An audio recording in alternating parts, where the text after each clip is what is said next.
नमस्ते, नमस्कार प्यारे दोस्तों, राधे राधे। सभी को नमस्कार, सभी को प्रणाम और सभी को जय हिंद जय भारत। कैसे हैं आप सभी?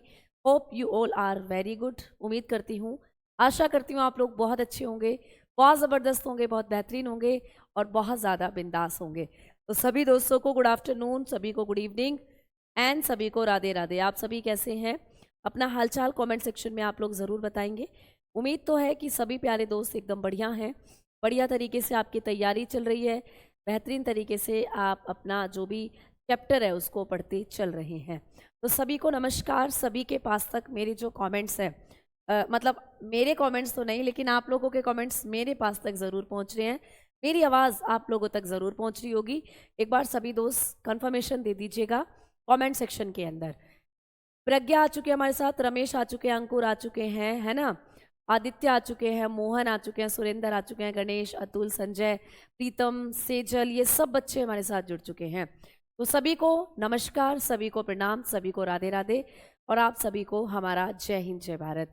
आप लोग जल्दी से क्लास के साथ तो जुड़ ही रहे हैं, साथ में एक बार थम्स अप कर कर ये भी बता दीजिए कि आप लोग मुझे सुन पा रहे हैं।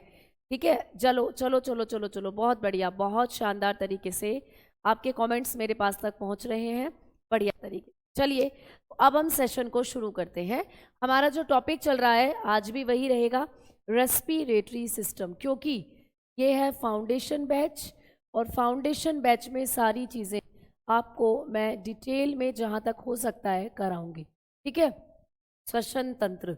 तो आज हमारी चौथी क्लास है श्वसन तंत्र से रिलेटेड। इससे पहले हम लोग इस चैप्टर के अंदर बहुत सी चीज़ें पढ़ चुके हैं। हम लोग पढ़ चुके हैं कि हमारी बॉडी के अंदर जो श्वसन है वो किस तरीके से होता है, रेस्पिरेशन क्या होता है, और रेस्पिरेशन जो होता है इसको करने वाले जो ट्रैक आपकी बॉडी में है, रेस्पिरेटरी ट्रैक, है ना, श्वसन मार्ग जो होता है उसको हम लोग पढ़ चुके हैं और उस मार्ग में आने वाले सभी ऑर्गन की इंपॉर्टेंट खास बातें हम लोग पढ़ चुके हैं। ठीक है, अब हम आगे बढ़ते हैं और बात करेंगे। ठीक है, मैं भी बैच खरीद दूंगा, बेटा खरीद रखा है तभी तो आप जुड़े हुए क्लास के साथ। ठीक है, ठीक है, बहुत पढ़ना पड़ता है मैम, बिल्कुल बेटा बहुत पढ़ना पड़ेगा। देखो, कुछ पाने के लिए कुछ खोना पड़ता है और सफलता जब आपको मिलती है तो सफलता के पीछे स्ट्रगल यानी मेहनत की एक कड़ी, मेहनत की एक कहानी होती है। तो वो कहानी भी आप लोग लिखोगे ज़रूर जब आप अपनी सफलता का परचम लहरा रहे होंगे। तो तब आप लोगों को ये भी याद रखना है कि इस परचम को लहराने के लिए, इस मेहनत को, इस सफलता को पाने के लिए आपने कितनी मेहनत करी है, ये भी आपको याद रखना है। ठीक है, चलो। तो अब हम लोग यहाँ पर बात कर रहे थे आप लोगों के फेफड़ों की, हम लोग आप लोगों के लंग्स के बारे में बात कर रहे थे। ठीक है, लंग्स, मैंने कल आपको बताया कि जो फेफड़े होते हैं इनके अध्ययन को कहते हैं पुल्मोनोलॉजी। लंग्स जो होते हैं हमारे, इनका वजन कितना होता है, 1.3 से 1.5 किलोग्राम होता है। हमारे फेफड़े एक झिल्ली में बंद होते हैं। इस बात को हम लोग पढ़ रहे थे कि हमारे जो फेफड़े होते हैं वो एक झिल्ली, एक मेम्ब्रेन के अंदर बंद होते हैं भाई। तो इस मेम्ब्रेन के बारे में आपको क्वेश्चन जो बनते हैं वो मैं आपको बताने वाली हूँ। तो हमारे जो फेफड़े हैं ना, ये एक झिल्ली में बंद होते हैं, इसको कहते हैं प्लूरल मेम्ब्रेन, या तो प्लूरल बोल देते हैं या प्लूरा बोल देते हैं। कल मैंने आपको बताया था दोनों ही नाम इस झिल्ली के। ठीक है, तो इसको हम लोग प्लूरा या प्लूरल मेम्ब्रेन के नाम से जानते हैं, है ना, प्लूरल झिल्ली। अब इस झिल्ली से क्वेश्चन आता है कि इस झिल्ली के कितने भाग होते हैं। तो ये जो आपके फेफड़ों को घेरने वाली प्लूरल मेम्ब्रेन होती है या प्लूरा झिल्ली होती है, ये दो हिस्सों में बटी होती है। इसके होते हैं दो भाग, एक विसरल पार्ट होता है, एक पैरिटल पार्ट होता है। तो ये जो झिल्ली होती है, इस झिल्ली की अगर हम लोग बात करते हैं तो ये झिल्ली दो भागों में बटी हुई होती है। तो जब हम हमारे लंग्स की बात करते हैं तो हमारे लंग्स को चारों तरफ से घेरने वाली एक एक मेम्ब्रेन लाइक दिस, ठीक है, आपके फेफड़ों को चारों तरफ से घेरने वाली ये झिल्ली है, इसको कहते हैं हम लोग प्लूरल मेम्ब्रेन, है ना, ये झिल्ली है, इसको कहते हैं हम लोग प्लूरल मेम्ब्रेन। तो ये प्लूरल मेम्ब्रेन आपको दो पार्ट्स में डिवाइडेड रहती है। ठीक है, दो पार्ट्स में डिवाइड रहती है। कैसे? देखो, एक ये रेड कलर का मैं हिस्सा बना रही हूँ, इसको क्या कहते हैं? तो ये जो रेड कलर का हिस्सा है इसको कहते हैं विसरल प्लूरा। इसको क्या कहते हैं? विसरल बोले तो आंतरिक। ठीक है, ये है आपकी आंतरिक प्लूरा, यानी ये आंतरिक भाग है इस झिल्ली का, आंतरिक प्लूरा है प्यारे दोस्त ये। ठीक है, विसरल प्लूरा यानी आंतरिक प्लूरा, क्लियर। और मैम अब मैं आपको जो पिंक कलर से ये दिखा रही हूँ, ये पिंक कलर से जो आपको बनाकर दिखा रही हूँ, ये हो जाती है आपकी पैरिटल प्लूरा, यानी ये पैरिटल है, और पैरिटल बोले तो बाहर का भाग, ये पैरिटल है, या इसको आप बाह्य भाग भी कह सकते हो। ठीक है, पैरिटल या आप लोग बताते हो बाह्य प्लूरा है ये। तो इस तरीके से जो फेफड़ों को घेरने वाली झिल्ली होती है, इसके दो भाग होते हैं। देखो, विसरल का मतलब होता है आपकी इंटरनल पार्ट, या आपकी बॉडी के अंदर जो पार्ट है वो। तो जैसे आपका लीवर, किडनी, हार्ट, ये सब विसरल ऑर्गन है आपकी बॉडी के, आपकी बॉडी के अंदर छुपे हुए ऑर्गन होते हैं। ठीक है, तो उसी तरीके से ये जो आंतरिक प्लूरा होती है, इसी से तुम्हारे फेफड़े लगे हुए होते हैं। तो यहाँ पर ये जो आप देख रहे हो, ये आपके लंग्स हैं बेटा। तो कौन लंग्स के जस्ट पास में कौन सी आपकी प्लूरल मेम्ब्रेन होती है? तो विसरल पार्ट होता है प्लूरल मेम्ब्रेन का, यानी ये आंतरिक भाग होती है जो आपके फेफड़ों से एकदम जुड़ी हुई होती है। अब क्वेश्चन ये आ सकता है कि विसरल प्लूरा और पैरिटल प्लूरा, इन दोनों के बीच में ये जो गैप नजर आ रहा है, इन दोनों के बीच में ये जो गैप नजर आ रहा है भाई, ये गैप नजर आ रहा है ना, दोनों के बीच में ये गैप है, ये ग्रीन कलर का जो मैं आपको गैप दिखा रही हूं, ये इसको क्या कहते हैं? इसको कहा जाता है प्लूरल स्पेस, इसको कहते हैं हम लोग प्लूरल स्थान। ठीक है, प्लूरल स्थान। तो ये भी क्वेश्चन आ सकता है कि हमारे फेफड़ों को घेरने वाली एक झिल्ली होती है जिसका नाम होता है प्लूरल मेम्ब्रेन। ये प्लूरल मेम्ब्रेन जो होती है दो भागों में बटी हुई होती है। कौन कौन से दो भाग हो जाएंगे? मुझे ये कलर ब्लू, ग्रीन की जगह ये ब्लू क्यों दिख रहा है सामने स्क्रीन में? तुम्हें भी ब्लू दिख रहा है क्या? यहाँ तो मुझे ग्रीन दिख रहा है, पर यहाँ मुझे ब्लू सा दिख रहा है अंदर स्क्रीन में। तो आपको क्वेश्चन आएगा कि ये जो झिल्ली होती है इसके दो भाग हैं, आंतरिक भाग विसरल प्लूरा और बाह्य भाग पैरिटल प्लूरा होता है। इनके बीच की जगह को क्या कहते हैं? तो बहुत सिंपल, इनके बीच की जगह को प्लूरल स्पेस के नाम से जाना जाता है ना? प्लूरल स्पेस के नाम से इनकी जगह को जाना जाता है। इस तरीके से आपको फेफड़ों की झिल्ली से बातें करनी है, या आपको फेफड़ों की झिल्ली से क्वेश्चन। अभी देखो, कल की शिफ्ट हुई थी ग्रुप डी की, वहां पर कुछ कुछ ऐसा ही क्वेश्चन आपको पूछा गया था। आपको कल रेस्पिरेटरी सिस्टम से दो क्वेश्चन आए थे ग्रुप डी के एग्जाम में, और वहां पर ऐसा ही क्वेश्चन बना था कि जो हमारे फेफड़े होते हैं उनके अंदर जो झिल्ली होती है, उस झिल्ली को घेरने वाली जगह पूछ ली थी। तो आपने कहा था कि यही प्लूरल मेम्ब्रेन जो होती है, ये घेरने वाला ऊतक या घेरने वाली झिल्ली है फेफड़ों को, और ये दो भागों से बनी है, विसरल प्लूरा और पैरिटल प्लूरा। ठीक है, समझ में आ गई बात? क्लियर? चलो भाई, जब भी वैकेंसी आएंगी तो नोटिफिकेशन आपको जरूर मिलेगी भाई, है ना? चलो, अब हम लोग बात करते हैं कि क्या मैम हमारे दोनों फेफड़े एक जैसे होते हैं क्या? अभी हमने बात कर ली मेम्ब्रेन के बारे में, आपको मैंने मेम्ब्रेन के पार्ट भी समझा दिए। अब बात करते हैं कि मैम दोनों फेफड़े, आपने बताया हमारे पास दो फेफड़े होते हैं, एक लेफ्ट होता है एक राइट होता है, तो क्या दोनों एकदम सिमिलर होते हैं? तो हम कहेंगे नहीं। तो आप लोग बताओगे कि बाएं फेफड़े में, दोस्तों बायां फेफड़ा जो होता है वो थोड़ा छोटा होता है। ठीक है, तो आप लोग बताओगे कि बाएं फेफड़े में हृदय खांच पाई जाती है। क्या पाई जाती है? हृदय खांच पाई जाती है। ये क्वेश्चन भी आपको पूछा जाता है कि हमारे दो फेफड़े होते हैं, कौन से फेफड़े में हृदय खांच पाई जाती है? तो बाएं फेफड़े में। तो आप बताओगे लेफ्ट लंग हैव, आपका जो लेफ्ट लंग है, लेफ्ट लंग हैव कार्डिक नोच। तो आपके लेफ्ट लंग के अंदर क्या होती है दोस्तों? कार्डिक नोच पाई जाती है। मैम कार्डिक नोच क्या होती है? कार्डिक शब्द तो समझ रहे हो ना? कार्डिक शब्द किसके लिए इस्तेमाल होता है बेटा? बताओ जल्दी से सारे दोस्त, कमेंट सेक्शन में बताओ। 22,000 भर्ती आ गई है ग्रुप डी की। बिल्कुल बेटा, मैं आरपीएफ की बात कर रही हूँ। एक बच्चे का डाउट था कि मैम आरपीएफ की कब आएंगे, तो बिल्कुल ठीक है मैम, आप जो भी बताती हैं उसको लिखवाती क्यों नहीं है? आप समझ नहीं आता है बेटा, लिखवाने की जरूरत क्या है ये बताओ मुझे। यहाँ हम क्यों समझा रहे हैं आपको ये चीजें, ये बताओ। आपको मैंने बहुत बार बताया हुआ है कि जब भी मैं यहाँ डायग्राम पर चीजें बनाती हूँ, जो भी मैं यहाँ चीजें लिखती हूँ, उन चीजों को जरूर लिखा करो। अभी मैंने आपको यहाँ समझा दिया कि ये जो प्लूरल मेम्ब्रेन होती है इसके दो भाग हैं, एक तो पैरिटल भाग होता है जिसको बाह्य भाग लिखते हैं, एक आपका विसरल पार्ट होता है जिसको आंतरिक भाग लिखते हैं। तो आप इस पॉइंट को अपने आप इस तरीके से ऐड ऑन करके लिख सकते थे बेटा आपको मैंने बताया ना कि टाइम वेस्ट होता है डबल डबल। देखो मैंने अभी यहाँ लिखी हैं चीजें, अब मैं यहाँ लिखूंगी चीजें।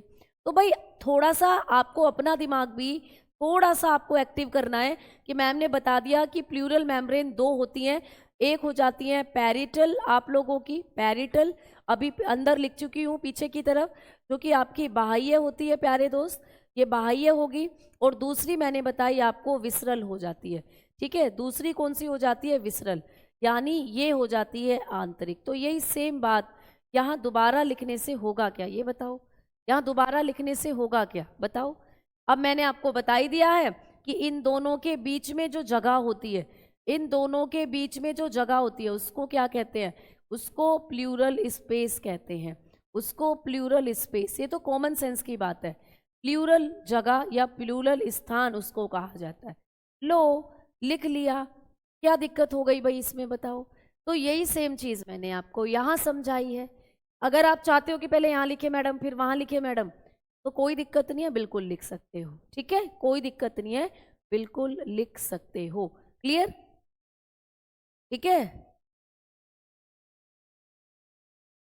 ठीक है, समझ में आ गई बात। तो ये चीजें आपको जो यह समझाई जाती है ना बेटा डायग्राम पर, मैंने आपको कहा है जब भी मैं डायग्राम पर कोई चीज समझाया करूं तो उसको नोट्स में ऐड करते चला करो, उसको अपने नोट्स में लिखते चला करो, ठीक है।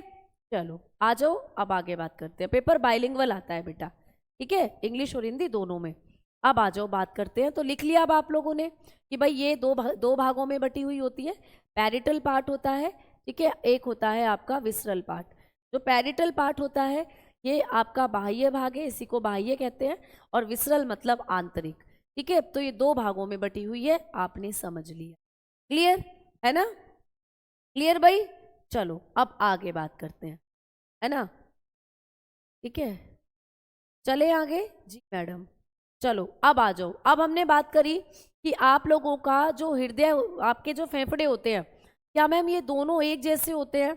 तो आप कहोगे नहीं मैम, हमारा जो राइट वाला लंग होता है वो थोड़ा सा बड़ा होता है और लेफ्ट वाला लंग हल्का सा दबा हुआ होता है।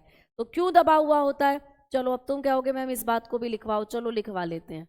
फिर तो तुम एक एक चीज को अगर लिखना चाहते हो तो चलो लिखवा ही देते हैं तुम्हें, ठीक है। जब आप अपने फेफड़ों को देखोगे, जब आप अपने लंग्स को देखोगे इस तरीके से, ठीक है, तो आपके जो लंग्स होते हैं, मैं लिखवा रही हूँ बेटा यहीं पर, आप देख रहे हो आपके ये डायग्राम का क्या है प्यारे बच्चा, ये आपके लंग्स का डायग्राम है। तो आप पॉइंट लिख लीजिएगा कि दायां फेफड़ा बाएं से बड़ा होता है, दायां फेफड़ा बाएं से बड़ा होता है, बाएं फेफड़े से बड़ा होता है, ठीक है बेटा। तो दायां फेफड़ा जो होता है वो बाएं फेफड़े से बड़ा होता है। क्लियर? तो बताएंगे right lung is, right lung is bigger, is bigger than, is bigger than left lung, ठीक है। तो आपका जो लेफ्ट लंग होता है ना, इससे बड़ा होता है आपका राइट वाला फेफड़ा। क्यों इसलिए बड़ा होता है? दिख रहा है ना, इसलिए बड़ा होता है क्योंकि आपके लेफ्ट फेफड़े में क्या होती है? कार्डिक नोच, अभी पीछे लिखवा चुकी हूँ। कार्डिक नोच कौन से फेफड़े में होती है? लेफ्ट वाले में। तो ये आपका लेफ्ट वाला लंग है भाई, ये आपका लेफ्ट है और ये वाला आपका राइट लंग है। तो दोनों में कौन सा बड़ा होता है? ये दायां है और ये बच्चा बायां है। दोनों में से कौन सा बड़ा होता है? तो आप कहोगे राइट वाला बड़ा होता है, लेफ्ट वाला छोटा। क्यों होता है लेफ्ट वाला छोटा? क्योंकि लेफ्ट वाले में कार्डिक नोच होती है। कार्डिक नोच क्या होती है? तो जब कभी भी आपको पूछे कि हृदय खांच क्या होती है, हृदय खांच यानी कि कार्डिक नोच क्या होती है, तो वो जगह जहां आपका दिल रखा हुआ होता है। तो कार्डिक नोच क्या होती है? कभी भी आपको ये क्वेश्चन आए तो आप बताओगे कि वह स्थान जहां दिल झुका हुआ होता है, जहां आपका हृदय झुका होता है, ठीक है। तो आपने कहा कि वह स्थान जहां हृदय झुका हुआ होता है वो होता है आप लोगों का कार्डिक नोच। क्लियर? तो बताओगे space in which heart, space in which heart, in which hurt band, ठीक है, हर्ट बैंड। तो आपका जो हर्ट होता है वो जिस तरफ बैंड होता है, जिस तरफ झुका हुआ होता है, उसी जगह को कहते हैं हृदय खांच, कार्डिक नोच। तो ये कौन से फेफड़े में होती है? आपके लेफ्ट वाले में, क्योंकि आपका ये जो दिल है ना, ये लेफ्ट की तरफ को ज़्यादा झुका हुआ होता है। तो दिल को झुकने के लिए जगह चाहिए, तो वो जगह कौन देता है प्यारे दोस्त? वो जगह देता है आपका लेफ्ट वाला लंग। तो ये पॉइंट भी आपको यहाँ से याद करने हैं, ठीक है। ये पॉइंट्स भी आपको एग्जामिनेशन में पूछे जा सकते हैं कि भाई हृदय खांच क्या होती है। तो आपने बता दिया वह स्थान, ठीक है, वह स्थान जहाँ, जहाँ और लिख लेना, जहाँ हृदय झुका हुआ होता है, space in which heart band, clear. और ये कहाँ होता है? लेफ्ट लंग में, ये अभी आपको मैं बता चुकी हूँ।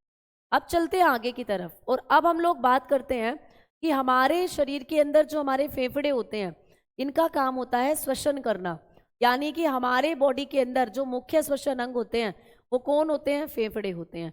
तो ये भी आपको क्वेश्चन आ सकता है। तो एक पॉइंट हम लोग लिखेंगे कि मानव में, आपको कभी भी पूछे कि मानव में मुख्य श्वसन अंग क्या होते हैं? मुख्य श्वसन अंग क्या होते हैं दोस्तों? मुख्य श्वसन अंग फेफड़े होते हैं। तो हमारे अंदर मुख्य श्वसन अंग क्या होते हैं भाई? फेफड़े होते हैं। मानव में ही होते हैं क्या? क्या मैम मानव में ही होते हैं? तो हम मानव की बात कर रहे हैं, हमारी बात चल रही है, तो हम में मुख्य अंग फेफड़े हैं, लेकिन फेफड़े और किस किस में है अभी सब बताऊंगी, ठीक है। तो लिखेंगे इन ह्यूमन्स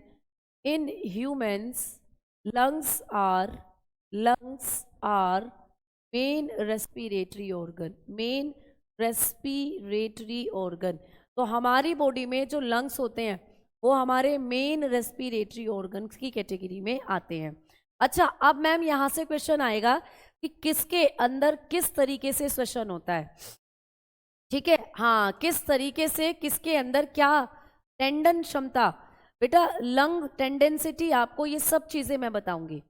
आपके फेफड़ों के अंदर एक बार में जब आप सांस लेते हो तो जितनी एयर आपकी फेफड़ों में जा सकती है वो आपकी लंग कैपेसिटी होती है, फेफड़ों की क्षमता, ठीक है। टीडियल वॉल्यूम, अवशेषी जो आप लोगों का वॉल्यूम होता है, एक बार में अंदर ली गई और छोड़ी गई हवा, तो मतलब ये सब मैं आपको कराऊंगी, भी आप परेशान ना हो बिल्कुल भी, ठीक है। अब हम लोग लेकर चलते हैं कि हमारे अंदर तो मुख्य श्वसन अंग हो जाते हैं फेफड़े, लेकिन आपको एग्जामिनेशन में जितने भी इस पृथ्वी पर ऑर्गेनिज्म है, जितने भी इस पृथ्वी पर जीव हैं जो श्वसन करते हैं, उनसे संबंधित आपको अंग पूछे जाते हैं। अब आप लोग यहाँ पर एक हेडिंग डालेंगे कि जीवों के श्वसन अंग, जीवों के श्वसन अंग। तो भाई अब हम लोग बात करने वाले हैं कि जीवों के श्वसन अंग क्या क्या होते हैं, ठीक है। रेस्पिरेटरी ऑर्गन आपको पूछे जाएंगे, रेस्पिरेटरी ऑर्गन, जैसे अभी कल की शिफ्ट में ओमीबा वगैरह से कुछ क्वेश्चंस पूछे गए थे, यहाँ पर रेस्पिरेटरी ऑर्गन्स इन ऑर्गेनिज्म, ठीक है। तो जो ऑर्गेनिज्म होते हैं इनमें रेस्पिरेटरी ऑर्गन कौन कौन से होते हैं ये आपको पूछा जाएगा। तो भाई चलिए अब जीवों के अंदर जो श्वसन अंग हैं इनके बारे में पढ़ते हैं। जैसे सबसे पहले अगर आपको पूछता है, मछली से शुरू करते हैं हमेशा, फिश, अगर आपको पूछे कि जो मछली होती है इसमें श्वसन अंग क्या होते हैं, तो आप लोग बताते हो गलफेडे। मछली के अंदर श्वसन अंग क्या होते हैं? गिल्स होते हैं भाई, गलफेडे होते हैं। तो मछली में श्वसन अंग क्या होंगे? गलफेडे यानी कि गिल्स होते हैं, ठीक है, क्लियर। ग्रुप डी की वैकेंसी अभी तो 22,000 है, लेकिन आगे ये वैकेंसीज बढ़ेंगे क्योंकि डिमांड चल रही है कि इन वैकेंसीज को बढ़ाया जाए, ठीक है। तो अभी फाइनल नहीं है कि कितनी टोटल वैकेंसीज होंगी। जब हम मछली की बात करते हैं दोस्तों, तो मछली के अंदर जो मुख्य श्वसन अंग होते हैं, यानी मछली में जो रेस्पिरेटरी ऑर्गन होते हैं वो कौन से होते हैं, तो आप बताते हो गिल्स। तो मछली के पास गिल्स पाए जाते हैं बेटा। जो फिश होती हैं इनमें क्या होते हैं? गिल्स, गलफेडे। और मैम गलफेडे और फेफड़ों में अंतर क्या है? मछली के पास जो गिल्स होते हैं या जो गलफेडे होते हैं इनमें और हमारे फेफड़ों में क्या डिफरेंस है, कभी आपको ये पूछे। तो जब हम लोग बात करते हैं मछली के गिल्स की, आप लोग देख रहे हो कि मछली के अंदर गिल्स होते हैं, तो मछली, हमारे फेफड़े भी क्या करते हैं? डिफ्यूजन के प्रोसीजर द्वारा गैसों को एक्सचेंज करते हैं। भाई कल मैंने आपको बताया था हमारी एल्वियोलाई में गैसों का एक्सचेंज होता है विसरण की प्रक्रिया द्वारा, डिफ्यूजन प्रोसेस द्वारा। सिमिलरली मछली में भी ऐसा होता है। बट मैम इसके फेफड़ों में और हमारे फेफड़ों में और मछली के गिल्स में, गलफेडो में क्या डिफरेंस है? तो डिफरेंस ये है दोस्तों कि जो गलफेडे होते हैं ये जल में घुलित ऑक्सीजन को लेते हैं बेटा। तो ये क्या करते हैं? जल में घुलित ऑक्सीजन लेते हैं। तो ये आपको पेपर में आ सकता है, ठीक है। जल में घुलनशील, जल में घुलनशील ऑक्सीजन लेते हैं बेटा, ठीक है, ऑक्सीजन लेते हैं। तो जो गलफेडे होते हैं ना, जो गिल्स होते हैं, ये पानी में घुली हुई ऑक्सीजन को लेते हैं, जबकि हमारे जो लंग्स हैं वो कैसी ऑक्सीजन को लेते हैं, जल्दी से बताओ। हमारे जो फेफड़े हैं वो कैसी ऑक्सीजन को लेते हैं? ऋषिकेश बेटा, आपका कमेंट आ रहा है मेरे पास, आप जल्दी से बताओ कि जो हमारे फेफड़े हैं वो वायु के अंदर जो ऑक्सीजन है उसको लेते हैं। अगर मैं आपको पानी में डाल दूं तो क्या आप जिंदा रहोगे? आप कहोगे नहीं मैम, थोड़ी देर बाद दम घुटने लगेगा पानी में और हम मर जाएंगे। क्यों? क्योंकि पानी में जो ऑक्सीजन है, पानी का फॉर्मूला क्या होता है? H2O। अगर मैं आपको कहूं पानी जो होता है जल, इसका फॉर्मूला क्या होता है? H2O। तो भाई ऑक्सीजन तो पानी में भी है और मैम ऑक्सीजन तो हवा में भी है। तो हमारे फेफड़े जो एयर की ऑक्सीजन है उसको ले सकते हैं, हवा से ऑक्सीजन को सोखते हैं हमारे फेफड़े, जबकि हमारे फेफड़े पानी की घुली हुई ऑक्सीजन को नहीं सोख सकते, इसीलिए पानी में जाने से हमारी मृत्यु हो जाती है। तो इसीलिए याद रखना कि जल में घुलनशील ऑक्सीजन लेते हैं, ठीक है। तो ये क्या करते हैं? Intake water dissolve oxygen. तो ये वाटर डिजोल्व ऑक्सीजन लेंगे भाई, ठीक है, वाटर डिजोल्व ऑक्सीजन। तो आपको ये क्वेश्चन आ सकता है पेपर में कि हमारे मनुष्य के फेफड़े और मछली के गलफेडे दोनों में किस प्रकार भिन्नता है, ये कैसे अलग है? तो आप बताओगे कि ये जल में घुलनशील ऑक्सीजन लेते हैं और हमारे फेफड़े वायु में घुलनशील ऑक्सीजन लेते हैं।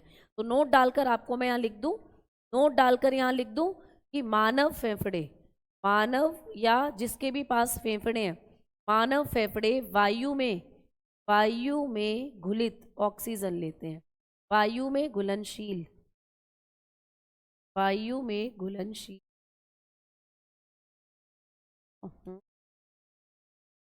इधर लिख देते, वायु में घुलनशील ऑक्सीजन लेते हैं, ठीक है, ऑक्सीजन लेते हैं। समझ में आ गई भाई बातें? तो ये चीजें भी पूछी जाएंगी। Lungs intake air dissolve oxygen, air dissolved oxygen. तो हमारे फेफड़े जो वायु होती है उसमें घुलनशील ऑक्सीजन को लेते हैं। क्लियर हो गई ना बात बेटा? समझ में आ गई है ना?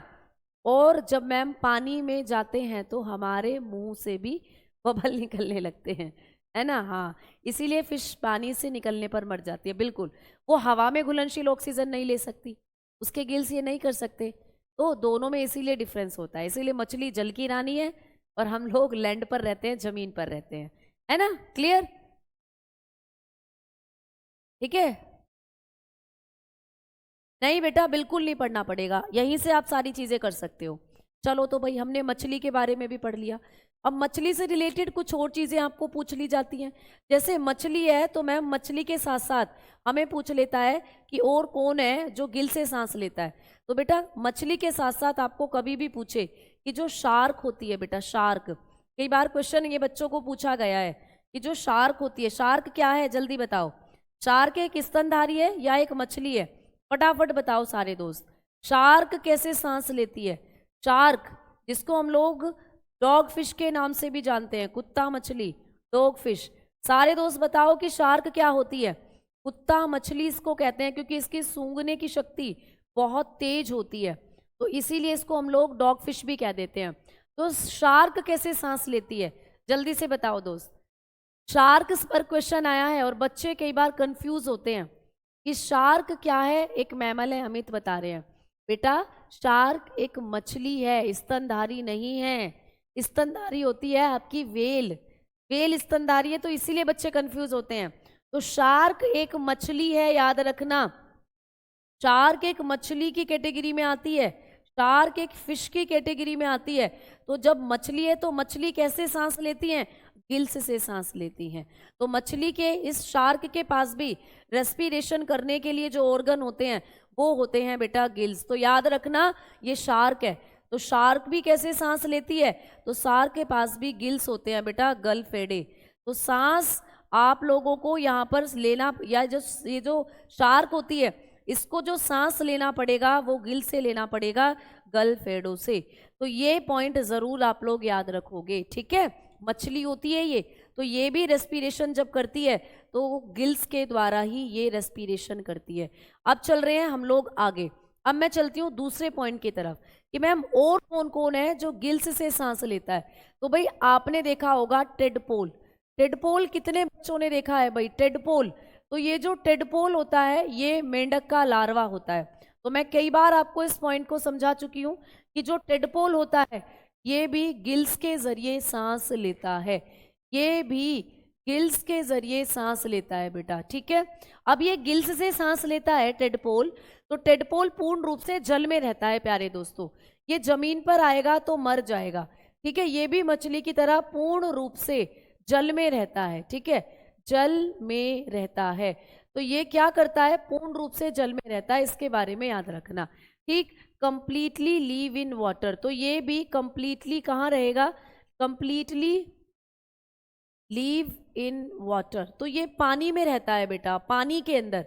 अब मछली की तरह ये क्या करता है? गिल्स से सांस लेता है। लेकिन जब यही टेडपोल वयस्क बन जाता है, जब यही टेडपोल वयस्क हो जाता है बेटा, जब ये टेडपोल क्या हो जाता है? वयस्क बन जाता है, मतलब कि ये एडल्ट हो जाता है, ठीक है। जब ये एडल्ट हो जाएगा तो ये क्या बनेगा बताओ? जब ये एडल्ट हो जाता है तो ये बन जाता है मेंढक। जब ये एडल्ट हो जाता है तो ये मेंढक बन जाता है बेटा, ठीक है। तो ये मेंढक बन जाएगा तो देन ये किससे सांस लेता है? ठीक है। जब ये टेडपोल यानी कि किस में कन्वर्ट हो जाता है? फ्रॉग में। तो जब ये फ्रॉग बन जाएगा तो तब इसके ये जो गिल्स होते हैं ना, तो गिल्स कन्वर्ट हो जाते हैं फेफड़ों में। तो जब ये क्या हो जाता है? वयस्क बन जाता है, तो गिल्स फेफड़ों में कन्वर्ट हो जाते हैं। तो आपको ये स्टेटमेंट पूछ सकता है, फेफड़ों में बदल जाते हैं। इसके जो प्यारे दोस्तों गिल्स होते हैं वो कहाँ बदल जाते हैं? फेफड़ों में बदल जाते हैं। तो देन ये जो वयस्क मेंढक होगा ये किससे सांस लेगा? ये सांस लेगा फिर गिल्स से, गलफेडो से, सॉरी मतलब हमारी तरह लंग्स से। तो इसके जो गिल्स होते हैं ये किस में? लंग्स में चेंज हो जाते हैं बेटा। तो आपको ये क्वेश्चन आ सकता है कि एक टेडपोल जो होता है, जो कि मेंढक का लार्वा होता है, ये पानी में रहता है, तो ये कैसे सांस लेता है? तो ये गिल से सांस लेता है। और जैसे ही ये वयस्क होगा, एडल्ट होगा, जैसे ही ये बड़ा होगा, तो इसके गिल्स जो होते हैं वो किस में कन्वर्ट हो जाते हैं? इसके गिल्स लंग्स में कन्वर्ट हो जाते हैं, एंड देन ये लंग्स से सांस लेने लगता है। तो कभी भी आपको क्वेश्चन पूछे कि टेडपोल कैसे सांस लेगा? गिल से, लेकिन मेंढक कैसे सांस लेगा? तो आपने कहा फेफड़ों से। और मेंढक आपको एक और तरीके से सांस लेता हुआ दिखेगा, ये त्वचा से भी सांस लेता है, त्वचा से भी, ठीक है, स्किन से भी सांस लेता है। तो मेंढक दो तरीके से सांस ले सकता है, एक तो अपनी त्वचा से और एक अपने फेफड़ों से। जब ये पानी में जाएगा बेटा, जब ये जल के अंदर जाएगा, पानी में जाएगा, तो ये सांस लेता है किसके द्वारा? अपनी त्वचा से। और जब ये कूदकर फुदककर जमीन पर आ जाता है तो जमीन पर आकर ये सांस लेता है फिर अपने लंग से, ठीक है। जमीन पर ये सांस लेगा अपने फेफड़ों से। तो ये पॉइंट भी सब आपको एग्जामिनेशन में पूछे जाएंगे स्टेटमेंट के तौर पर, ठीक है ना? समझ में आ गई बात? इच्छाधारी मेंढक नहीं है ये। हाँ, तो मेंढक जो होता है, पहले मैं आपको टेडपोल दिखा देती हूँ। पहले मैं आपको दिखाती हूँ कि टेडपोल जो होता है ये मेंढक के लार्वे होते हैं। तो ये जो टेडपोल होते हैं ये देखो ऐसे दिखते हैं, ये है टेडपोल बेटा। तो ये आप लोगों के टेडपोल हैं, ठीक है, ये टेडपोल है प्यारे दोस्तों। ये जो आप यहाँ पर देख पा रहे हो ये क्या है? ये टेडपोल है। तो ये जो टेडपोल होता है ये क्या करता है? ये मेंढक का लार्वा होता है टेडपोल। क्या है ये? टेडपोल होता है मेंढक का लार्वा, ठीक है, मेंढक का लार्वा। तो टेडपोल होता है लार्वा ऑफ फ्रॉग। इसको क्या कहते हैं भाई? Larva of frog. तो जब ये सांस लेगा तो मतलब ये मेंढक के अंडों से निकलता है। मेंढक जब अंडे देता है ना, अंडे जब फूट जाते हैं उनसे निकलता है ये, और पानी में रहता है। तो देखो इसके पैर वैर बाद में बनते हैं, पहले तो जस्ट लाइक अ फिश ये आपको दिखाई देता है, मछली की तरह। तो पानी में रहकर ये क्या करता है? सांस लेता है, ठीक है। तो जब हम लोग मेंढक में कायांतरण की बात करते हैं, है ना, मेंढक में कायांतरण, ये आपको पूछा जा सकता है कि जब मेंढक कायांतरण करता है, जब मेंढक में होता है मेटामॉर्फोसिस, ठीक है, आपको पूछ सकता है कि जो मेटामॉर्फोसिस होती है, मेटामॉर्फोसिस इन फ्रॉग, मेटामॉर्फोसिस इन फ्रॉग बेटा, मेटामॉर्फोसिस क्या होता है? मतलब कायांतरण, मतलब चेंज हो जाना, काया का बदल जाना। ठीक है, तो मेंढक जब अपनी कायांतरण, यानी कि मेंढक अपनी कई रूपों में रहता है बेटा। मेंढक जो है वो अपनी कई अवस्थाओं को परिवर्तित करता है। मेंढक अपनी कई अवस्थाओं को क्या करता है? चेंज करता है। कैसे? जैसे जब मेंढक था तो सबसे पहले मेंढक ने अंडे दिए, अंडे से बना लार्वा। ठीक है, लार्वा, क्लियर। लार्वे से बनता है फिर आप लोगों का क्या? ये जो मेंढक के अंडे होते हैं ना, इसी को कहते हैं मेंढक का लार्वा, जो टेडपोल होता है। अंडे, अंडे से निकला लार्वा, लार्वे को ही हम लोग क्या कहते हैं? बेसिकली टेडपोल कह देते हैं। लार्वे को ही हम लोग क्या कह देते हैं? टेडपोल। अब टेडपोल के बाद ये बन जाता है एडल्ट, यानी कि वयस्क। फिर ये बन जाएगा वयस्क। तो आपको यहाँ पर अंडे होंगे पहले मेंढक के, फिर अंडों से लार्वा निकलेगा। लार्वे को क्या कहते हैं? लार्वे को ही आप लोग टेडपोल कह देते हो। ठीक है, अब यही टेडपोल बड़ा होगा और अडल्ट बन जाएगा, यानी कि अडल्ट फ्रॉग बन जाएगा, मेंढक बन जाएगा, वयस्क मेंढक इससे बन जाएगा। इसके अंदर बहुत से चेंजेस होंगे। पहले ही लार्वा था तो पानी में रहता था, गिल से सांस लेता था, लेकिन फिर इसके अंदर जो इसके गिल्स हैं वो लंग्स में कन्वर्ट हो गए और फिर ये अपने फेफड़ों से सांस लेने लगा, है ना। हाँ, और फिर ये क्या करने लगा? स्किन से भी सांस लेने लगा। तो ये आप लोगों को लार्वे के बारे में या मेंढक के जो टेडपोल है इसके बारे में याद रखना है। ठीक है, देखो इस तरीके से ये लार्वा होता है टेडपोल का। देखो ये मेंढक है, ये मेंढक का लार्वा है, टेडपोल है ये। ठीक है, ब्रीथ विद गिल्स। ये कैसे सांस ले रहा है इस वक्त, इस पोजीशन में? ये कैसे? तुमने देखा होगा अपने आसपास जब पानी इकट्ठा हो जाता है प्यारे दोस्तों, फ्रॉग भी शादी करते हैं क्या भाई? बिल्कुल करते हैं। तो जब आपके घरों के आसपास कोई तालाब हो, ट्वेल वगैरह, उसमें पानी इकट्ठा हो जाता है, तो वहां देखे होंगे तुमने तैरते हुए, काफी सारी संख्या में होते हैं, काफी सारी संख्या में होते हैं। तो ये फिर क्या करते हैं? धीरे धीरे बड़े होते हैं।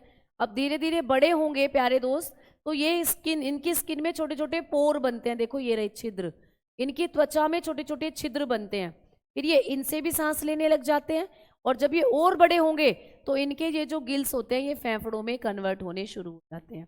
ये एम्फीबियन लंग्स, यानी कि मेंढक उभयचर में आता है। उभयचर बनने के बाद, यानी बड़ा होने के बाद, इनके पास फेफड़े बनने शुरू हो जाते हैं, लंग्स बनने शुरू हो जाते हैं। तो इस तरीके से यहाँ से ये चीज़ें आपको पूछी जाती हैं, है ना। हाँ चलो भाई आओ, अब आगे बात करते हैं। ये होता है वयस्क मेंढक, ये बन गया भाई एडल्ट। देख लो, ट्र ट्र ट्र। इसका नाम क्या होता है? इसका नाम है राणा जी। ये है राणा टिग्रीना, राणा टिग्रीना। तो मेंढक का साइंटिफिक नेम होता है राणा टिग्रीना। ठीक है, राणा टिग्रीना, क्योंकि ये क्या करते रहते हैं? ट्र ट्र करते रहते हैं। अब ये जो आपने देखा, देखो ये रहे इसके लंग्स। तो ये अब जो वयस्क हो गया है तो ये कैसे सांस लेगा? फेफड़ों से ये सांस लेगा। ठीक है, और स्किन से भी ये सांस लेगा, त्वचा से भी। चलते हैं आगे की तरफ, और अब हम लोग बात करते हैं कि मैम और जीवों के अंदर कौन कौन से आपके ऑर्गन हैं जो पूछे जाते हैं। अब आगे बढ़ेंगे और बात करेंगे हम लोग, आपने पढ़ लिया टेडपोल का, अब हम लोग आगे बढ़ेंगे और बात करेंगे तीसरे नंबर पर।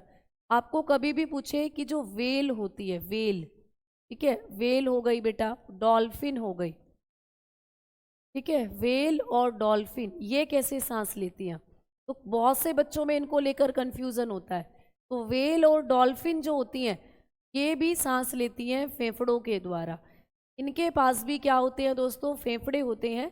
इनके पास भी सांस लेने के लिए लंग्स होते हैं हमारी तरह, लेकिन इनके फेफड़ों की क्षमता हमसे ज़्यादा होती है। तो लिख लीजिएगा, इनके फेफड़ों की क्षमता, ठीक है, इनके जो फेफड़े होते हैं ना उनकी क्षमता, इनके फेफड़ों की क्षमता मानव फेफड़ों से ज़्यादा होती है। ठीक है, इनके फेफड़ों की क्षमता मानव फेफड़ों से ज़्यादा होती है बेटा। क्लियर? क्यों ज़्यादा होती है? क्योंकि हमारे फेफड़े जो होते हैं लगभग एक बार में 6 या 5 लीटर एयर को ही अंदर लेकर जाते हैं। जैसे 5 लीटर एयर ही अंदर लेकर जा सकते हैं, लेकिन इनके फेफड़ों की कैपेसिटी कहीं ज़्यादा होती है। ये एक बार में लगभग अगर मानो तो 30 से आप लोग 40 लीटर एयर इनके लंग्स में जा सकती है। वेल की अगर बात करें इससे ज़्यादा भी जा सकती है। ठीक है, इनके फेफड़े बहुत ज़्यादा एयर को अंदर लेकर जाते हैं, तो बताएंगे कैपेसिटी ऑफ देयर लंग।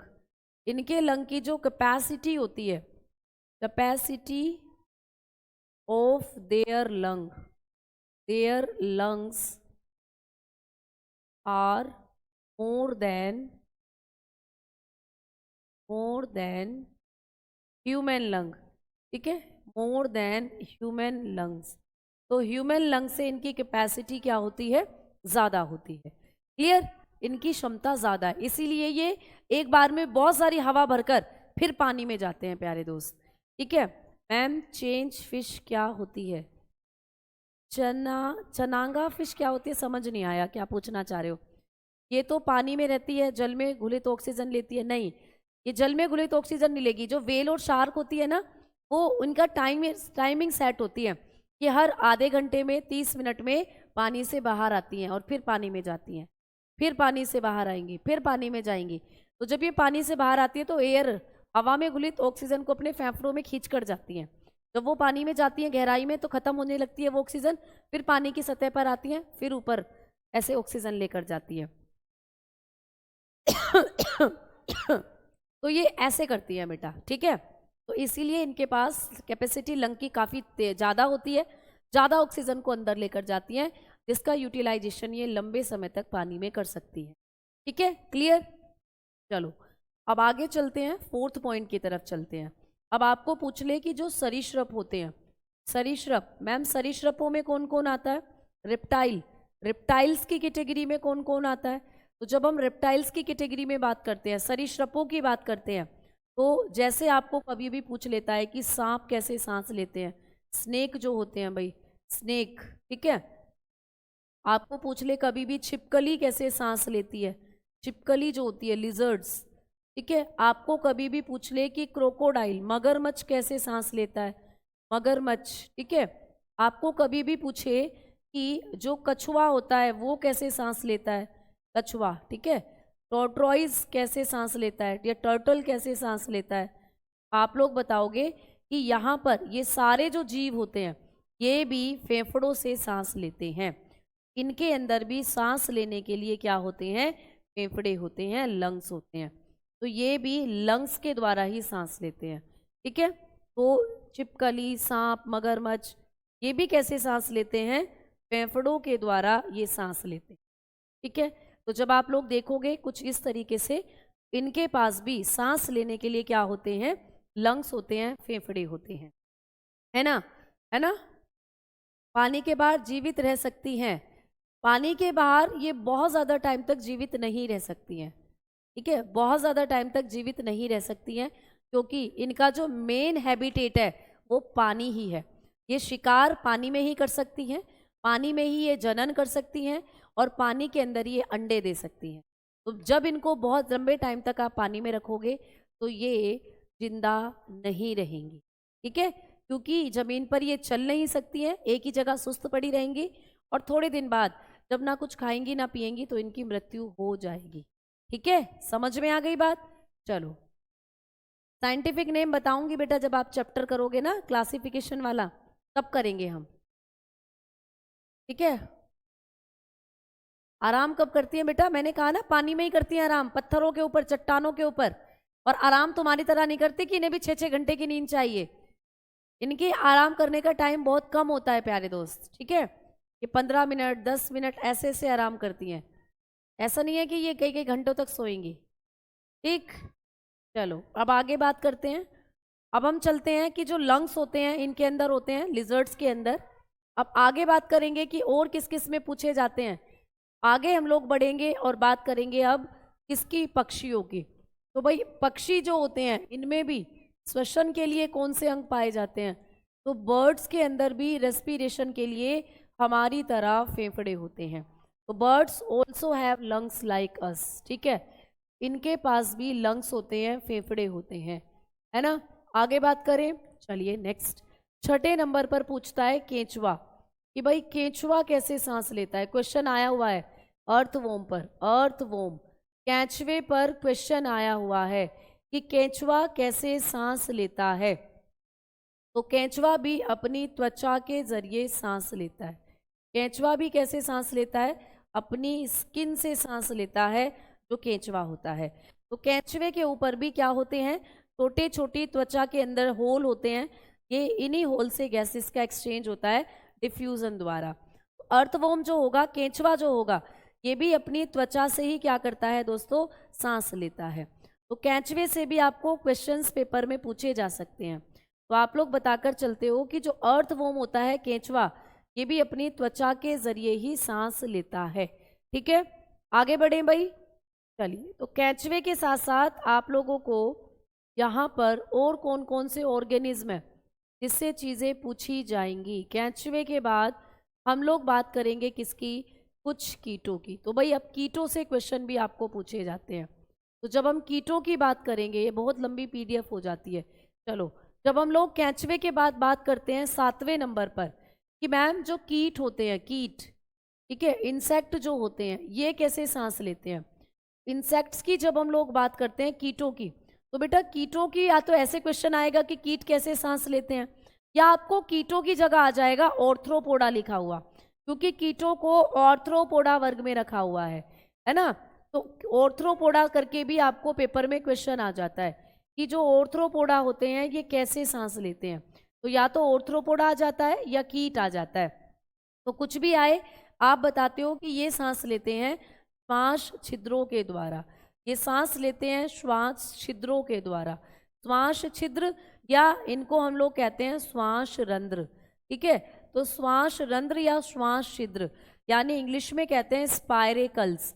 तो ये स्पायरेकल्स के द्वारा सांस लेते हैं, यानी इन कीटों के शरीर में भी छोटे छोटे छिद्र होते हैं जिनसे ये सांस लेते हैं। ठीक है, क्लियर है ना। अब देखो यहाँ पर जो कीट होते हैं, जैसे आपको पूछ ले कभी भी, कुछ बहुत से कीट आप लोगों ने देखे होंगे, जैसे कि ये कॉकरोच है। कॉकरोच में तो अभी मैं बताऊंगी आपको, ये टिड्डा है, देखो है ना, ये टिड्डा है, ग्रासोफर।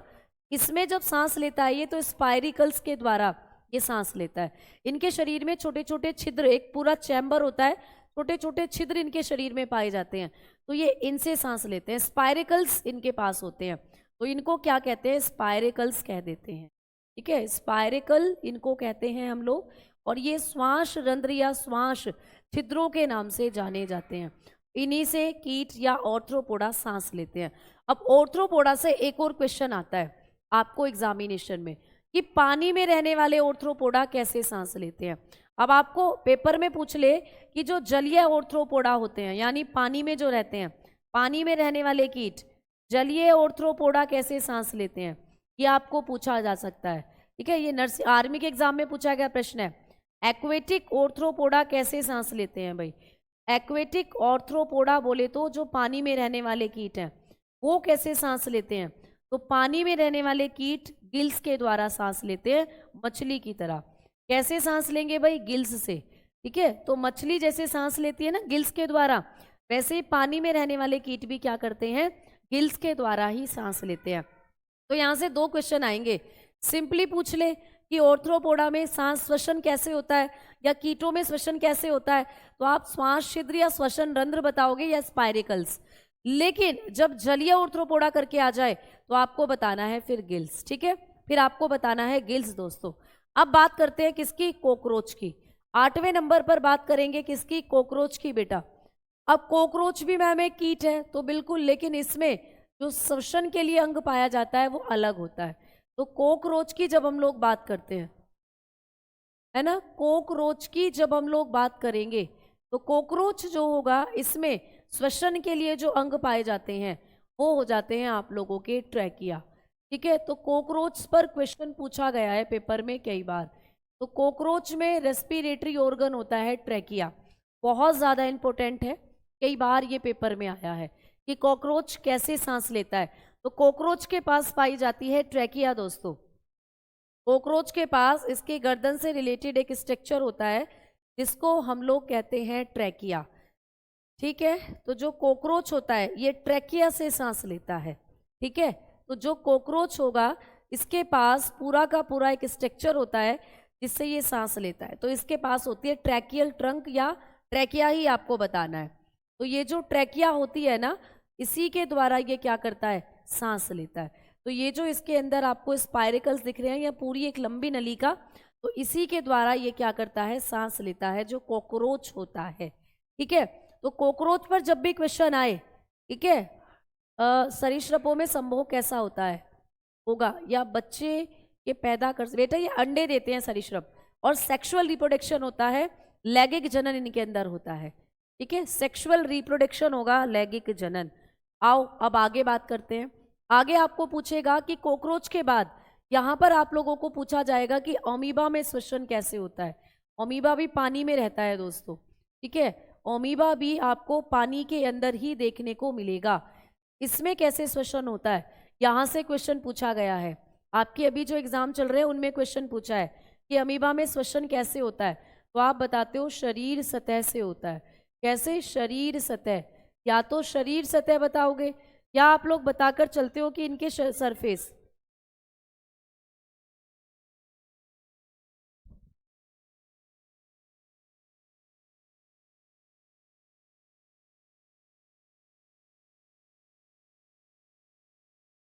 ठीक है, तो कहाँ होता है प्यारे दोस्त, ये शरीर सतह में होता है। ठीक है, अब शरीर सतह से, सरफेस से सांस लेते हैं, या आप लोग बताते हो प्लाज्मा झिल्ली से, ये अपनी प्लाज्मा झिल्ली के द्वारा सांस लेते हैं। तो दोनों में से कोई एक ऑप्शन आपको मिलेगा, या तो शरीर सतह या प्लाज्मा झिल्ली।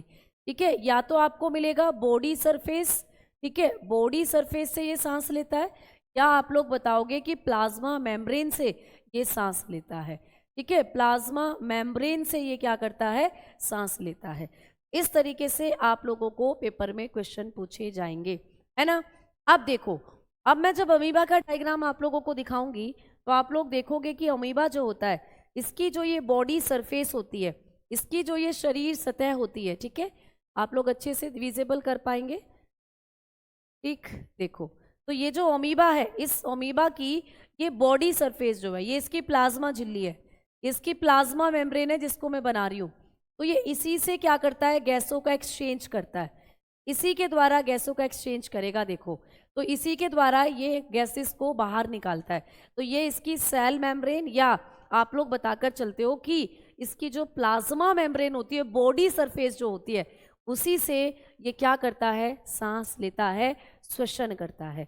ठीक है, अमीबा ऐसा दिखता है भाई, ये है अमीबा। तो ये क्या करता है, अपनी शरीर सतह या प्लाज्मा झिल्ली से क्या करता है, सांस लेता है। ठीक है, समझ में आ गई बात। चलो अब हम लोग आगे बढ़ते हैं और बात करते हैं कि मैम अगला क्वेश्चन कौन सा आ सकता है। अगला आपको पूछ सकता है कि स्पंज कैसे सांस लेते हैं भाई। स्पंज, प्यारे दोस्तों, स्पंज यानी कि एक तरीके के जंतु हैं ये।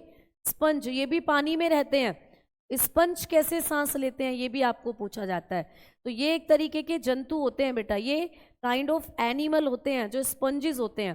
तो ये भी आप लोग बताकर चलते हो कि या तो आप लोग बताओगे ये भी शरीर सतह से सांस लेंगे, शरीर सतह मिलेगा, या तो आपको ऑप्शन में बॉडी सरफेस आप लोग बताओगे, क्लियर, या इनके अंदर पाए जाते हैं छोटे छोटे छिद्र, या आप बताकर चलते हो कि इनके अंदर होते हैं, शरीर पर छोटे छोटे छिद्र पाए जाते हैं, शरीर पर छोटे छोटे पोर होते हैं जिनसे ये सांस लेते हैं। तो ये जो आप लोगों के स्पंज है ना, ये एक तरीके के जंतु होते हैं। अब ये एक तरीके के जंतु हैं, तो देखो इनके अंदर ये स्पंजेस जो होते हैं, इनके अंदर आप लोगों को छोटे छोटे पोर्स मिलते हैं, छोटे छोटे पोर, छोटे छोटे छिद्र। इन छिद्रों से ही पानी इनके शरीर में जाता है और बाहर आता है, और पानी के साथ ही ऑक्सीजन इनके शरीर में जाती है और बाहर आती है। तो ये छोटे छोटे छिद्र, जिनको आप लोग क्या कहते हो, पोर्स कहते हो, इनके द्वारा ही ये क्या करते हैं, सांस लेते हैं। युगलिना में भी बॉडी सरफेस से होगा, युगलिना, अमीबा, पैरामीशियम, यहाँ ये लिख दूं, चाहे आपको युगलिना पूछ ले, चाहे आपको अमीबा, पैरामीशियम पूछ ले, ठीक है, इन सभी में जो श्वसन होता है वो बॉडी सरफेस के द्वारा ही होता है। तो युगलिना में भी, और बेटा बॉडी जो ये पैरामीशियम होता है, इसके अंदर भी क्या होगा, बॉडी सरफेस से ही होता है श्वसन। ठीक है, बॉडी सरफेस से ही श्वसन होता है। क्लियर, आ जाओ ऑक्टोपस में बताते हैं हम। स्पंज तो रसगुल्ला होता है, वो रसगुल्ला अलग है, ये स्पंज एक तरीके के जंतु होते हैं। ठीक, अब आ जाओ बात करते हैं किसकी, अब हम लोग बात करते हैं 11वें नंबर पर आपको पूछेगा कि भाई, अभी बच्चे ने पूछा कि मैम ऑक्टोपस, ऑक्टोपस आता है मोलस्का संघ के अंदर, ठीक है, मोलस्का में, मोलस्का के अंदर आता है ऑक्टोपस। आपको पूछ लेगा कि जो मोलस्का संघ के जंतु होते हैं, ठीक है, जो मोलस्का संघ के जंतु हैं इनमें कैसे जनन होता है, तो मोलस्का संघ के जो जंतु हैं इनमें जो रेस्पिरेशन होता है, तो आप बताओगे गिल्स के, कैसे होगा भाई, गिल्स के द्वारा होगा, यानी कि गल फेड़ों के द्वारा होगा, ठीक है, गल फेड़े, यानी कि कैसे होगा भाई, गिल्स के द्वारा होगा, गल फेड़ों के द्वारा इनमें रेस्पिरेशन होता है। तो अब जैसे मोलस्का के एग्जाम्पल आपको पूछ ले, ऑक्टोपस, ऑक्टोपस यही होता है ना, राक्षस मछली कहते हैं जिसको, राक्षस मछली ऑक्टोपस को, तो मोलस्का संघ में ही आता है ये। तो जब आप ऑक्टोपस को देखोगे तो ये भी जो रेस्पिरेशन करता है गिल्स के द्वारा करता है। तो ये राक्षस मछली होती है भाई दोस्तों, पानी में रहती है और इसके पास भी रेस्पिरेशन के लिए क्या होते हैं, गिल्स होते हैं। ये भी गिल्स से सांस लेता है, ठीक है, ये भी कैसे सांस लेगा, गिल्स के द्वारा रेस्पिरेशन करता है, ठीक है, समझ में आ गई बात। अच्छा ये क्या है, ये स्नेल है बेटा, ये क्या है भाई, स्नेल। तो ये जो स्नेल होता है ना, ये एक स्नेल है जिसको कहते हैं हम लोग घोंगा, तो ये भी मोलस्का संघ में आता है। तो ये भी कैसे सांस लेता है, इसके पास भी होते हैं गिल्स, इसके पास भी सांस लेने के लिए गल फेड़े होते हैं, तो ये भी गल फेड़ों से सांस लेता है, इसके पास भी रेस्पिरेशन करने के लिए क्या होते हैं, गल फेड़े होते हैं, ठीक है, क्लियर, समझ में आ गई बात। ठीक, मोलस्का वर्ग में घोंगा आता है, एप्पल स्नेल आता है, ऑस्ट्रिच ओस्टर आ जाते हैं, सीपी आती हैं, ऑक्टोपस आता है, कैटल फिश आती है। जब आप क्लासिफिकेशन वाला चैप्टर पढ़ोगे तो वहां सब बताऊंगी, ठीक है। चलो, तो अब आप लोगों ने ये देख लिया, अब आगे बढ़ते हैं। और अब आप लोगों को कभी भी पूछ ले कि जो मकड़ी होती है, बिच्छू होते हैं, उनमें कैसे रेस्पिरेशन होता है, उनमें रेस्पिरेटरी ऑर्गन क्या होता है, ये भी पूछ लेता है। तो अब हम लोग बात कर रहे हैं मकड़ी की और बिच्छू की। 12वें नंबर पर मकड़ी और दोस्तों बिच्छू ये कैसे रेस्पिरेशन करते हैं, मकड़ी और बिच्छू, स्कॉर्पियन और स्पाइडर, स्पाइडर एंड स्कॉर्पियन, ये कैसे सांस लेते हैं। तो भाई इनकी किताबों, इनके फेफड़ों में किताबें बसी हुई हैं, तो ये बुक लंग्स के द्वारा सांस लेते हैं। कैसे आप बताओगे, ये बुक लंग्स से सांस लेते हैं, बुक लंग्स। इनके पास होते हैं किताबी फेफड़े, इनके पास क्या होते हैं भाई, किताबी फेफड़े, यानी कि इनके जो फेफड़े होते हैं ना वो किताब के जैसे होते हैं, जैसे आप किताब पढ़ते हो ना वैसे होते हैं इनके फेफड़े, बुक्स की तरह दिखाई देते हैं भाई इनके जो फेफड़े होते हैं। तो ये कैसे सांस लेते हैं, इनके फेफड़े होते हैं किताबी फेफड़े, बुक लंग्स, ये रहे देखो, ठीक है। तो इनके जो फेफड़े होते हैं वो कुछ इस तरीके से होते हैं। तो जो मकड़ी होती है और जो आप लोगों का बिच्छू होता है, मकड़ी, स्पाइडर और जो बिच्छू होता है, ठीक है, स्कॉर्पियन जो होता है, ये कैसे सांस लेते हैं, तो ये किताबी फेफड़ों से सांस लेते हैं। इनके पास होते हैं बुक लंग्स, किताबी फेफड़े। ऐसा नहीं लग रहा जैसे कोई किताब रखी हो, रेलवे विज्ञान बुक रखी हुई हो साइंस की, ऐसा ही लग रहा है ना, जैसे रेलवे विज्ञान बुक साइंस की रखी हुई हो, ठीक है। ये भी पढ़ते हैं क्या, हाँ तो बिल्कुल तुमसे ज्यादा पढ़ते हैं, तभी तो अपने फेफड़ों को किताबों में बसा लिया।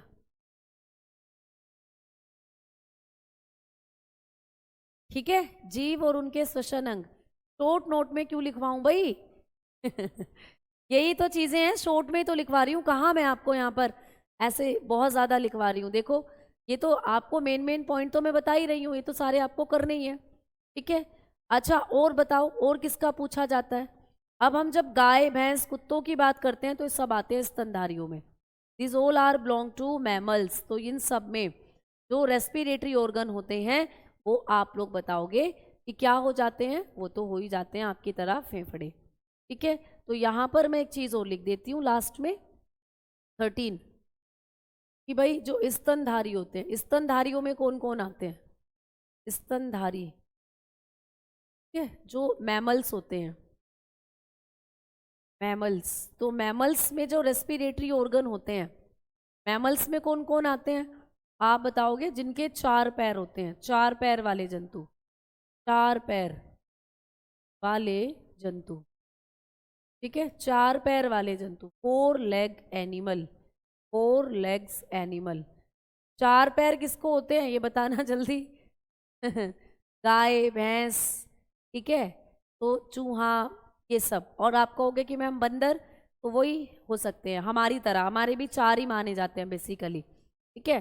तो ये, या अपने बच्चों को जो दूध पिलाएं, ठीक है, बच्चों को दूध जो पिलाते हैं, बच्चों के लिए दूध का निर्माण करते हैं, यानी इनके पास स्तन ग्रंथियां होती हैं, बच्चों के लिए दूध का निर्माण करते हैं, ठीक है, दूध निर्माण करते हैं, तो अपने बच्चों के लिए दूध निर्माण करते हैं, या ये होते हैं, ठीक है, मिल्क प्रोडक्शन करते हैं, मिल्क प्रोडक्शन, जैसे गाय, भैंस, कुत्ता, बिल्ली, ठीक है, ये सब। इनमें रेस्पिरेटरी ऑर्गन लंग्स होते हैं ऑलवेज, इनके श्वसन अंग होते हैं फेफड़े। शेर, चीता, बाघ, लकड़बग्गा, तेंदुआ, सबके पास क्या होते हैं? लंग्स होते हैं, ठीक है। चाय पी लो आके बेटा, बहुत बढ़िया। अभी मेरी क्लास है, आज के लिए इतना ही, अगली क्लास में बढ़ेंगे और आगे बढ़ेंगे, ठीक है, और आगे इस चैप्टर को लेकर जाएंगे। अभी मेरी क्लास है दूसरी, ठीक है। राम राम, नमस्कार।